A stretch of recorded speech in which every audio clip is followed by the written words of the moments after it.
My nightmare stepson took my daughter's hard-earned money without permission and used it to buy a PlayStation, so I used his birthday money to pamper my daughter. My husband and I have a relatively good marriage except for one thing, and that would be my entitled stepson, Jake. Jake is a classic entitled teenager who doesn't work, but has been raised to think that the world owes him special treatment. I have never tried to replace his mother, but I have taken care of him by making him school lunches, taking him to basketball practice, things like that. Yet, he seems to just dislike me for no reason. He refuses to speak to me and won't even make conversation with me most of the time, only talking to me when he is asking me for money for various things. In complete honesty, I feel like a free taxi service and an ATM for him. I have never once in my life had him do anything for me, not even anything as little as getting me a glass of water when I was sick. I have talked to his father about this issue, and he usually says something along the lines of, "You're not his mother, don't expect anything," which is kind of contradictory because he always nags me to take Jake to the movies or give him money whenever he asks for it. Another issue that Jake seems to have is he disliked his stepsister, my daughter Ella, even more than me, and once again, it is for no apparent reason. She is 17 and 2 years older than him, and she honestly acts like a great stepsister, from my point of view. If he needs help with homework, she'll assist him. If he asks her to make him dinner, she will. She's always wanted a little brother and almost sees him as one, but I know the fact he doesn't like her hurts her. He sees her as his personal tutor and chef, and nothing more. I remember she once asked him to try to teach her basketball as she has been watching the NBA recently and become interested in it, but he responded by telling her that girls are terrible at sports and she should go back to the kitchen. I gave out to Jake for this, and his father stepped in, asking if what Jake said was actually wrong. It almost seemed like, over time, the house was getting divided, with Jake being a sort of dictator towards me and Ella, and my husband greatly enabling his actions. I remember the thing that made me realize that I needed to stop allowing Jake to walk all over me, and it was when, during Ella's birthday, Jake did not buy her a single gift and didn't even come downstairs to cut the cake or partake in any sort of celebration, even though, just a few weeks ago, Ella had gifted him $400 for his 15th birthday. I reflected a lot that night and realized it was my responsibility to set boundaries with Jake. Well, Jake literally came to me the next day asking for a few $100s. I asked him what it was for, and he said he wanted to buy a gaming console, but didn't want to spend his own money on it and wanted to save. This was when I told him no. He looked at me strangely and asked what I meant by no. I told him I was sick of him being disrespectful to me and Ella, that he had his birthday money and he could go spend it on his gaming console. He went upstairs to complain to my husband, and they then teamed up on me, demanding I give my son the money. My husband couldn't do it because I make more than him. After a few minutes, Ella heard them and came down, and it devolved into me and Ella against Jake and my husband. After a full hour, I finally put my foot down after drastically raising my voice in a manner that even scared Ella. They finally relented, and I thought that was that. A few weeks later, however, I noticed a new gaming console in Jake's room, so I asked him where he got it from. He said it was his birthday money, but that was a lie, as the envelope with the money was right there on his desk, still stuffed with cash. I told him I knew he was lying and asked again, and this time, he said that Ella bought it for him. Ella was at work when he said that, so I waited for her to get home to double check. I had a strong suspicion that he was lying, but I never expected him to stoop so low, to be honest. When I asked Ella, she seemed super confused and told me no. We then went into her room and went through her wallet, where we noticed $500 in cash missing. We instantly confronted Jake about it, and after being pressed enough, he admitted to taking it because Ella has a job anyway. She can make it back in 2 weeks. Ella snapped at him, which is something she has never done before, and called him an entitled, spoiled, ungrateful brat. I spent a while calming Ella down as she was so mad, and when my husband got home, we all had another argument about it, which got us nowhere. Ella went to bed crying, and the next morning, I told her not to go into school because I had a plan. Jake went to school and my husband left for work, and so I showed Ella my plan. I suggested using the birthday money she gave him for a day out for us two, and I saw a sly smile appear on her face. That was the day we went out and got massages, went to a fancy restaurant, did some shopping, and got ice cream to end the day. We're currently on our way home, and my husband has called me non-stop asking me where Jake's money is. Getting back to the house will sure be interesting. I gripped the steering wheel tighter as my phone buzzed again on the dashboard mount. Peter's face flashed on the screen for what had to be the 20th time. Ella glanced at it and rolled her eyes. "You should probably answer before he calls the police," she said, though her tone suggested she was enjoying this way more than she should. I pulled into our neighborhood and finally hit the speaker button. Peter's voice exploded through the car before I could even say hello. "Where the hell is Jake's birthday money? I went to get it from his desk to put it in the bank and the envelope is empty. Did you take it?" I kept my voice steady. "Yes, I took it." The silence on the other end lasted maybe 3 seconds before he erupted. "You what? That's not your money. That's Jake's money. You had no right." "Actually, Peter, Ella gave Jake that money. And since Jake took $500 from her without permission, I'd say we're still $100 short. That's not how this works. You can't just take his money, but he can take hers." I pulled into our driveway and put the car in park. "Interesting double standard. We're not done talking about this," he growled before hanging up. Ella and I sat in the car for a moment, gathering ourselves. Through the living room window, I could see Peter pacing back and forth, his phone still in his hand. "Ready for this?" I asked. She nodded, though I noticed her hands were shaking slightly. "I've got your back, Mom." We grabbed our shopping bags and headed inside. Peter was waiting in the entryway, his face red with anger. His eyes immediately went to the bags in our hands. You went shopping? With Jake's money? His voice was dangerously low. I set my bags down calmly. We had a nice day. Massages, lunch, some retail therapy. You know, the kind of day Ella deserved for her birthday but didn't get because she spent her money on an ungrateful stepbrother. This is a wrongful taking. No, Peter. Taking things improperly is what Jake did when he snuck into Ella's room and took money from her wallet. This is consequences. He turned to Ella, his expression shifting to something almost pleading. Ella, you can't be okay with this. That was Jake's money. Ella straightened her shoulders. Dad, Jake took from me without permission. He admitted it. He said I could just make it back at work like it was nothing. Like my time and effort mean nothing. He's just a kid. So am I. Ella's voice cracked. I'm 17, not 30, but I work hard for my money, and I still gave him $400 because I wanted him to have a good birthday. And what did I get? He couldn't even come downstairs for my birthday cake. Peter ran his hands through his hair, clearly frustrated. This isn't the way to handle it. You should have come to me. I laughed, but there was no humor in it. Come to you? Like when I came to you about Jake telling Ella to get back in the kitchen? You asked if he was wrong. Like when I come to you about him treating me like an ATM. You tell me I'm not his mother and shouldn't expect anything. That's different. How? How is it different? Before he could answer, we heard the front door slam. Jake was home from school. He walked into the tension-filled room, took one look at all of us, and started to head upstairs. Jake, wait, Peter called out. We need to talk. Jake stopped on the third step and turned around, his backpack still on. His eyes landed on the shopping bags. What's all that? Your birthday money bought it, I said simply. His face went through several expressions in rapid succession. Confusion, realization, then fury. You took my money without permission? Interesting choice of words, I said, considering you took Ella's money without permission first. That's different. She has a job. And you have birthday money. Had, I should say. Jake looked at his father desperately. Dad, she took from me without permission. Call the police. Peter hesitated, and in that moment, I saw something shift in Jake's expression. For the first time, his father wasn't immediately taking his side. Jake, Peter said slowly, you did take money from Ella's wallet. So, she can make it back. That's not the point, son. Jake's face turned red. You're taking their side? They're thieves. You took things without permission first, Ella said quietly. $500, Jake. That's over 2 weeks of work for me. I don't care about your stupid job, and I don't care about your stupid gaming console, but here we are, Ella shot back. Jake stomped up the stairs and we heard his bedroom door slam. Peter sank onto the couch, looking older than I'd ever seen him. This family is falling apart, he muttered. I sat down across from him. No, Peter. This family has been broken for a while. We're just finally acknowledging it. What do you want me to do? He's my son. And Ella is your stepdaughter. And I'm your wife. When do we matter as much as Jake does? He didn't answer, which was answer enough. Ella picked up her shopping bags. I'm going to my room. Thanks for today, Mom. It was nice to feel valued for once. After she left, Peter and I sat in silence. The weight of everything hung between us like a physical presence. Finally, he spoke. The gaming console needs to be returned. Jake needs to give Ella her money back. I nodded. That's a start. And then what? How do we fix this? I don't know if we can fix it, Peter, but we can start by you acknowledging that you've been enabling Jake's behavior, that you've been treating Ella and me as less important than him. That's not true, isn't it? When was the last time you stood up for Ella? When was the last time you told Jake he needed to respect me? Again, silence. I'm going to talk to him, Peter said finally, standing up. And say what? That he needs to return the console he bought with money taken without permission? That's the bare minimum, Peter. What about consequences? What about the fact that he's been treating Ella like a servant and me like a walking wallet? What do you want me to do, Julia? Ground him forever? I want you to parent him. I want you to teach him that women aren't here to serve him. I want you to show him that actions have consequences. My voice had risen, and I forced myself to take a breath. Getting emotional wouldn't help anything. Peter headed upstairs, and I heard him knock on Jake's door. Muffled voices carried down, but I couldn't make out the words. I started putting away the few groceries we'd picked up, trying to keep my hands busy. My phone buzzed. A text from Ella. Thank you for today. I love you. I smiled despite everything. At least I'd done something right. About 20 minutes later, Peter came back downstairs looking defeated. He won't open the door, says he's never speaking to any of us again. Of course he won't. He's 15 and just faced his first real consequence. This isn't a joke, Julia. I'm not joking. I'm tired, Peter. I'm tired of being treated like I don't matter in my own home. I'm tired of watching Ella get hurt over and over. I'm tired of you making excuses for Jake's behavior. What if he really doesn't speak to us again? What if this damages our relationship permanently? What relationship? The one where he only acknowledges my existence when he wants money? The one where he treats Ella like hired help? That relationship? Peter flinched. He doesn't have anyone else. His mother barely sees him. And whose fault is that? Not mine, not Ella's, but we're the ones paying the price for it. So what now? I thought for a moment. Now, Jake returns the gaming console and gives Ella back her money. All of it. He apologizes. A real apology, not some mumbled sorry. And we start family therapy. Therapy? Yes, therapy, because clearly we can't fix this on our own. Peter looked like he wanted to argue but thought better of it. I'll talk to him again in the morning, when he's had time to cool down. Number, you'll talk to him now. This has gone on long enough. Julia. Peter, I'm done. Either you handle this now, or I'm taking Ella and we're staying at my sister's for a few days. I won't have her feeling unsafe or disrespected in her own home anymore. That got his attention. You'd leave? To protect my daughter? In a heartbeat. He stared at me for a long moment, maybe finally realizing how serious this had become. Then he headed back upstairs. This time, I followed. We stood outside Jake's door, listening listening to the aggressive sounds of his video game bleeding through. Peter knocked again, harder this time. Jake, open up. We need to talk. Go away. Jake's voice was muffled, but the anger came through clearly. Open this door right now, or I'm taking the gaming console. There was a pause, then the sound of footsteps. The door cracked open just enough for Jake to glare at us. His eyes were red-rimmed, whether from crying or rage, I couldn't tell. What? He spat. We need to discuss what happened with Ella's money, Peter said, his voice firmer than I'd heard it in years. I already told you. She makes money at her stupid job. It's not a big deal. I stepped forward. $500 isn't a big deal. That's 33 hours of work for her. 33 hours of dealing with difficult customers, standing on her feet, missing time with friends. Jake rolled his eyes. Whatever. She chose to work. And you chose to take things without permission. I shot back. Peter held up a hand. Jake, you need to return the gaming console. Tomorrow we're taking it back to the store. Jake's face went from red to purple. No, it's mine. I bought it. With money taken without permission, Peter said quietly. You can't make me. Actually, I can. And I will. Jake slammed the door in our faces. We heard things being thrown around inside, and I grabbed Peter's arm when he reached for the doorknob. Let him have his tantrum, I said. He needs to process this. We went back downstairs, and I could see the weight of the situation settling on Peter's shoulders. He slumped into his chair, rubbing his temples. I've really screwed this up, haven't I? He said quietly. I sat down across from him. We both have, in different ways. I should have put my foot down sooner. You should have seen what was happening.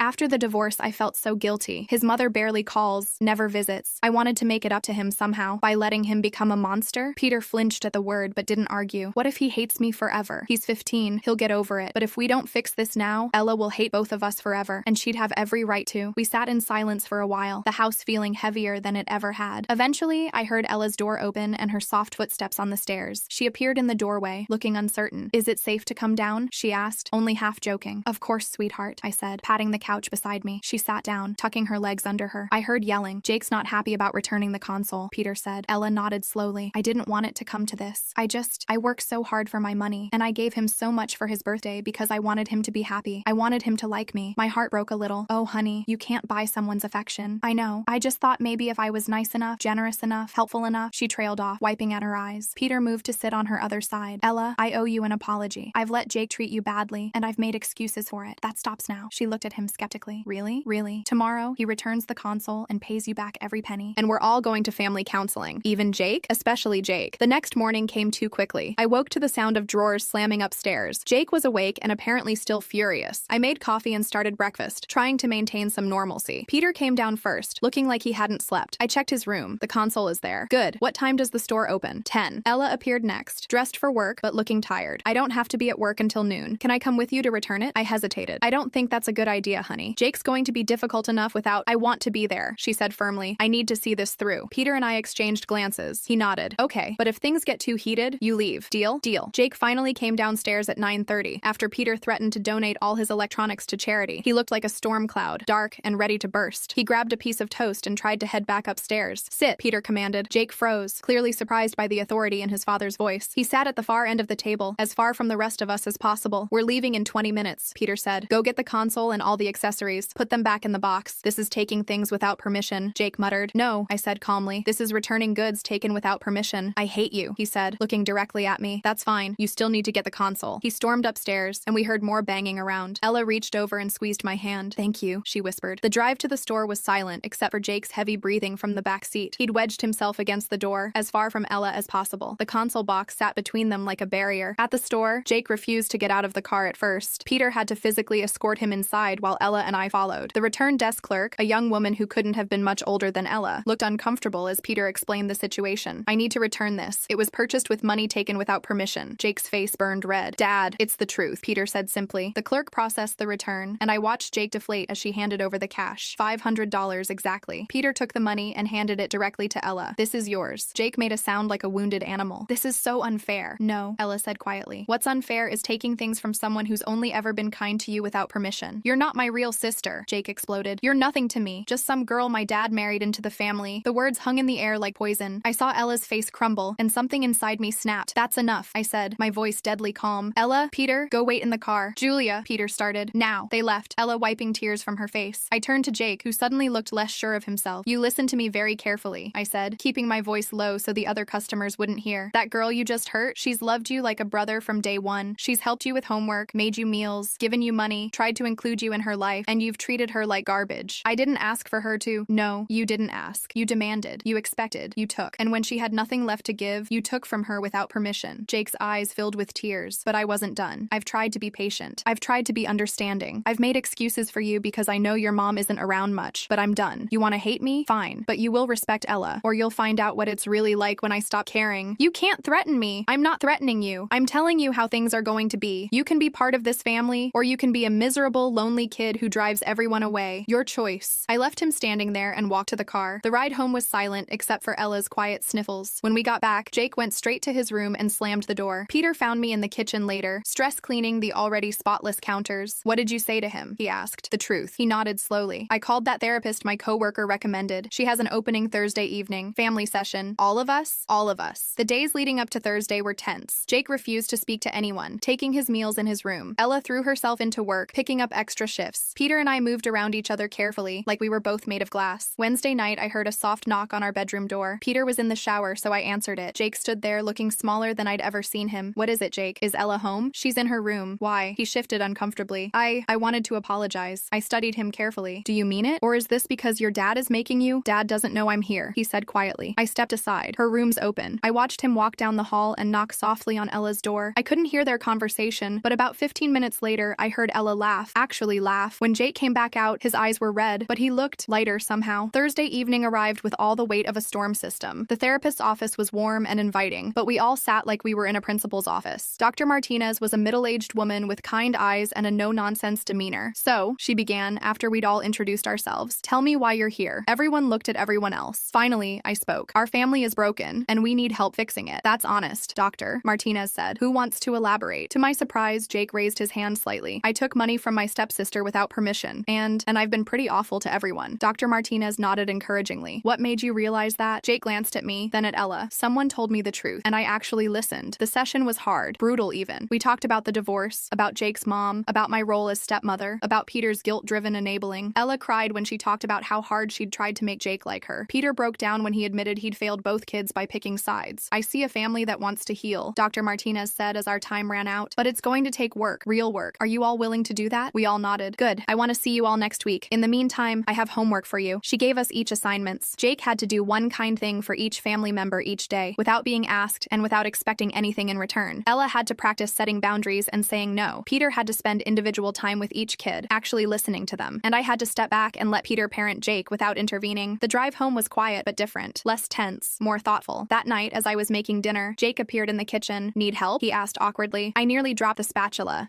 Sure. Can you set the table? He nodded and got to work. As he placed the plates, he said quietly, I'm sorry for everything. I know, I said. I'm sorry too, for taking so long to stand up for what was right. Julia? He said, using my name for maybe the second time ever. Yeah? Thanks. For caring enough to get mad. I smiled. That's what family does. Ella came home from work just as we were sitting down to dinner, all four of us at the same table for the first time in months. She looked surprised but pleased. I saved you a plate, Jake said, jumping up to get it from the kitchen. Ella looked at me in shock. I shrugged, trying not to smile too widely. Dinner conversation was stilted at first, but gradually, we found a rhythm. Jake asked Ella about work. Peter told a funny story about a client. I mentioned a movie I wanted to see, and Jake actually suggested we all go together. After dinner, Jake cleared the table without being asked. Ella offered to help him with his math homework. Peter and I did the dishes together, working in comfortable synchronization. This feels different, Peter said quietly. It's just one day, I reminded him. We have a long way to go. I know, but it's a start, right? I smiled. It's a start. Later that evening, I found Ella in her room, counting her returned money. You okay? I asked, sitting on her bed. Yeah, Jake apologized. Like, really apologized. He said he was jealous. Jealous? Of me having you. He said his mom never fights for him the way you fought for me. My throat tightened. Oh, I told him you'd fight for him too, if he'd let you. What did he say? He said he was starting to figure that out. I hugged her tightly. I'm proud of you, for standing up for yourself, for being willing to forgive. I learned from the best, she said into my shoulder. The next few days were a careful dance of trying and failing and trying again. Jake forgot his kindness homework one day and had to do double the next. Ella luchó con decir no cuando Jake le pidió que le hiciera un sándwich, pero ella logró sugerirle que se lo hiciera él mismo, y luego le ofreció enseñarle cómo hacer uno realmente bueno. Peter took Jake to basketball practice and actually stayed to watch instead of just dropping him off. He took Ella to a bookstore and let her talk his ear off about her favorite series. I found stepping back the hardest. Every instinct wanted to intervene when I heard Jake getting snippy, or Peter being too soft, but I bit my tongue and let them work it out. The second therapy session was easier. We talked about communication styles and family roles. Dr. Martinez introduced the concept of chosen family, how stepfamilies could be just as strong as biological ones, sometimes stronger because they were built on choice rather than obligation. Jake, she said during one exercise, tell me one thing you appreciate about each family member. Jake squirmed but answered, Dad always shows up for my games. Julia makes really good lasagna and she never gave up on trying to include me, even when I was awful. And Ella, ...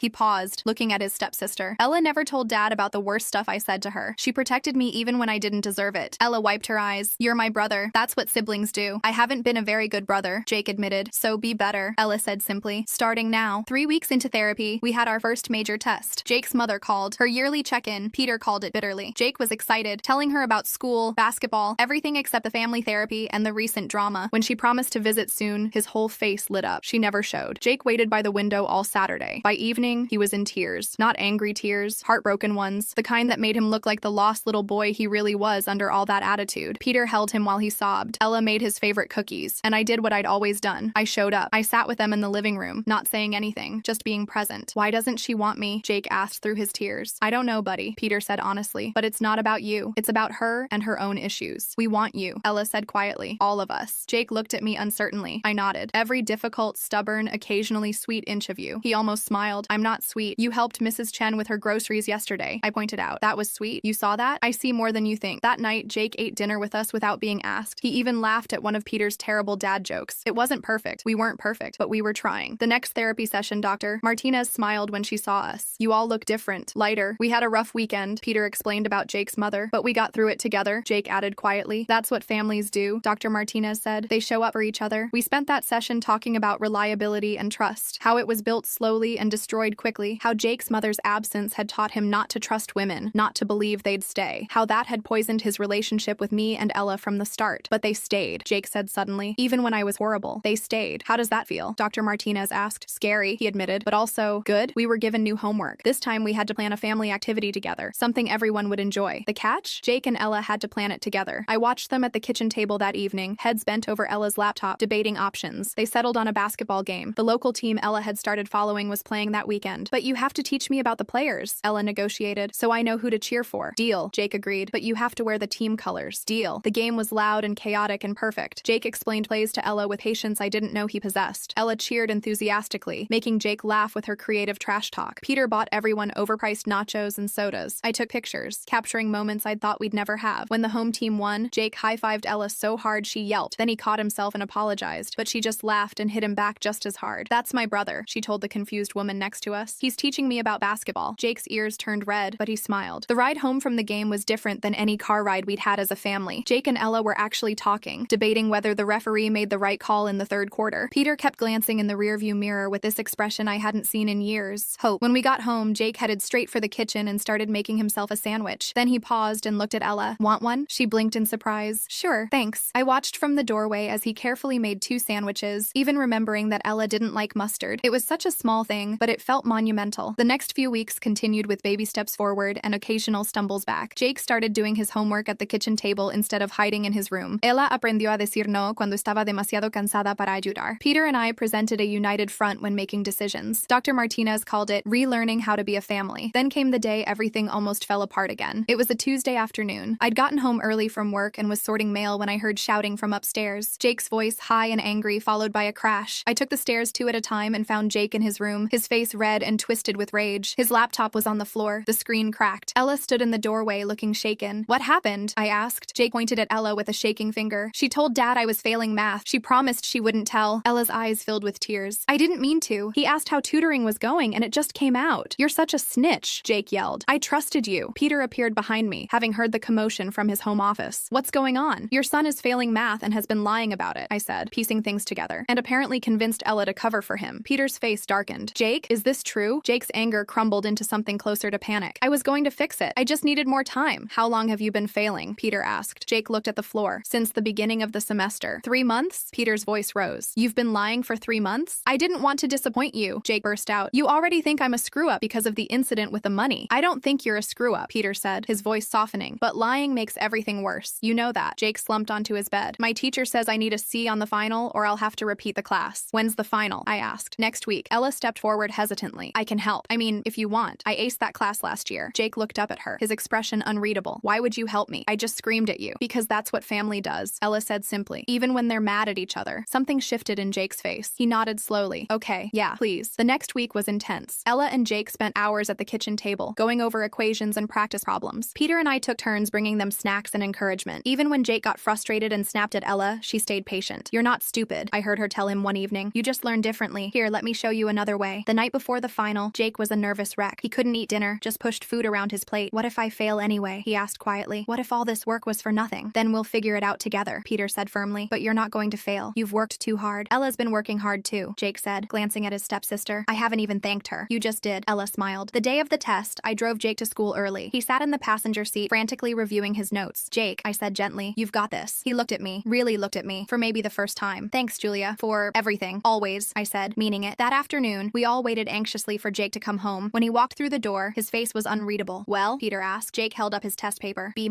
Ella let out a whoop and tackled him in a hug. He hugged her back, lifting her off the ground and spinning her around. Peter and I exchanged glances, both of us getting a little misty-eyed. We need to celebrate, I announced. Pizza tonight. Jake's choice of toppings. Even pineapple? Jake asked with a grin. Even pineapple, I confirmed, despite my personal feelings about fruit on pizza. That night at dinner, Jake cleared his throat. I have something to say. We all looked at him expectantly. I've been thinking a lot about everything, and I realized I never really apologized. Not properly. He looked at me first. Julia, I'm sorry for treating you like you didn't matter. You've done more for me than I deserved, and I was too stupid to see it. I reached across the table and squeezed his hand. He turned to Ella. And Ella, I'm sorry for being the worst brother ever. You tried so hard to be my friend and I threw it in your face. The money thing was bad, but the way I treated you every day was worse. Ella wiped her eyes. It's okay. We're good now. And Dad, Jake looked at Peter. I'm sorry for playing you against them, for making you choose sides. That wasn't fair. Peter nodded, too emotional to speak. I know sorry doesn't fix everything, Jake continued, but I want to do better. I am doing better. And I wanted you all to know that I see it now. We're a family. A real family. Yes, we are, I said softly. The next therapy session, Dr. Martinez was visibly pleased with our progress. You've all come so far in just 2 months. How does it feel? Different, Jake said. Good different. Like, I actually want to come home after school now. I don't feel like I'm walking on eggshells anymore, Ella added. I feel like I actually know my son, Peter said. Both my kids. And you, Julia? Dr. Martinez asked. I thought for a moment. I feel like I finally have the family I always wanted. Not perfect, but real. No family is perfect, Dr. Martinez said. But a family that chooses to work together, to grow together, that's something special. As we were leaving, Jake hung back. Dr. Martinez, do you think, could I maybe have some individual sessions too? There's stuff about my mom I think I need to work through. She smiled. I think that's a very mature decision, Jake. We can absolutely arrange that. In the car, Peter reached over and took my hand. He's going to be okay, isn't he? They both are, I said, glancing in the mirror at Jake and Ella in the back seat, sharing earbuds and arguing good-naturedly about music. The real test came a month later. Jake's birthday was approaching, and I found Ella in her room, counting money. What are you doing? I asked, though I had a feeling I knew. Jake's birthday is next week, she said. I want to get him something nice. Ella, you don't have to. I know, she interrupted, but I want to. It's different now. How much are you thinking? She grinned. $50. I'm not crazy, but I saw this basketball jersey he's been wanting. On Jake's birthday, he came downstairs to find all of us in the kitchen with a homemade breakfast spread. His eyes widened. Is this for me? Happy birthday, kiddo, Peter said, ruffling his hair. Jake sat down, looking overwhelmed. You guys didn't have to do all this. We wanted to, I said, setting down a plate of his favorite chocolate chip pancakes. After breakfast, Ella handed him a wrapped box. This is from me. Jake opened it carefully, pulling out the jersey. His face lit up. Ella, this is... How did you know? I pay attention, she said with a shrug. He hugged her tightly. Thank you. Really? There's more, Peter said, producing an envelope. This is from Julia and me. Jake opened it to find tickets to a basketball camp he'd been talking about for months. His jaw dropped. Are you serious? Completely serious, I confirmed. You've been working so hard. You deserve this. Jake stood up and hugged Peter, then turned to me. For a moment, he hesitated, then pulled me into a fierce hug. Thank you, Mom, he whispered, so quietly I almost missed it. I held him tighter, blinking back tears. You're welcome, sweetheart. Later that evening, I found Jake in his room, carefully hanging up his new jersey. Good birthday? I asked from the doorway. The best, he said, then paused. Julia? I mean what I said earlier. The mom thing. If that's okay. It's more than okay, I said. It's perfect. He smiled. That genuine smile I'd been seeing more and more lately. Cool. Oh, and Ella and I are going to shoot hoops tomorrow. Wanna come? She's actually getting pretty good. I'd love to. As I headed back downstairs, I passed Ella's room. She was video chatting with friends, laughing about something. She caught my eye and waved, mouthing love you, before turning back to her conversation. Downstairs, Peter was in his office, but the door was open. Another small change that meant everything. He looked up as I passed. Kids okay? Kids are great, I said. We're all great. And for the first time in years, I actually meant it. We weren't perfect. Jake still had his moments of teenage attitude. Ella still struggled with setting boundaries sometimes. Peter and I still had to work on presenting a united front, but we were trying, all of us, every single day. The house that had once felt divided now felt whole. The boy who'd taken from his stepsister without permission now helped her with her resume for college applications. The girl who'd been treated like a servant now felt confident enough to say no when she needed to. The husband who'd enabled bad behavior now stood firm when it mattered. And me? I'd finally found my place in this messy, complicated, beautiful family. As I settled onto the couch with a cup of tea, I heard Jake and Ella upstairs, arguing about something, but it was different now. There was laughter mixed in with the bickering, the sound of siblings who actually liked each other. Peter came out of his office and sat beside me. Listen to them, he said softly. 6 months ago, I never thought we'd get here. We almost didn't, I reminded him. But we did. That's what matters. He was right. We'd taken the long way around, through therapy sessions and hard conversations and more than a few tears, but we'd made it. We were a family, not by default, but by choice. And that made all the difference.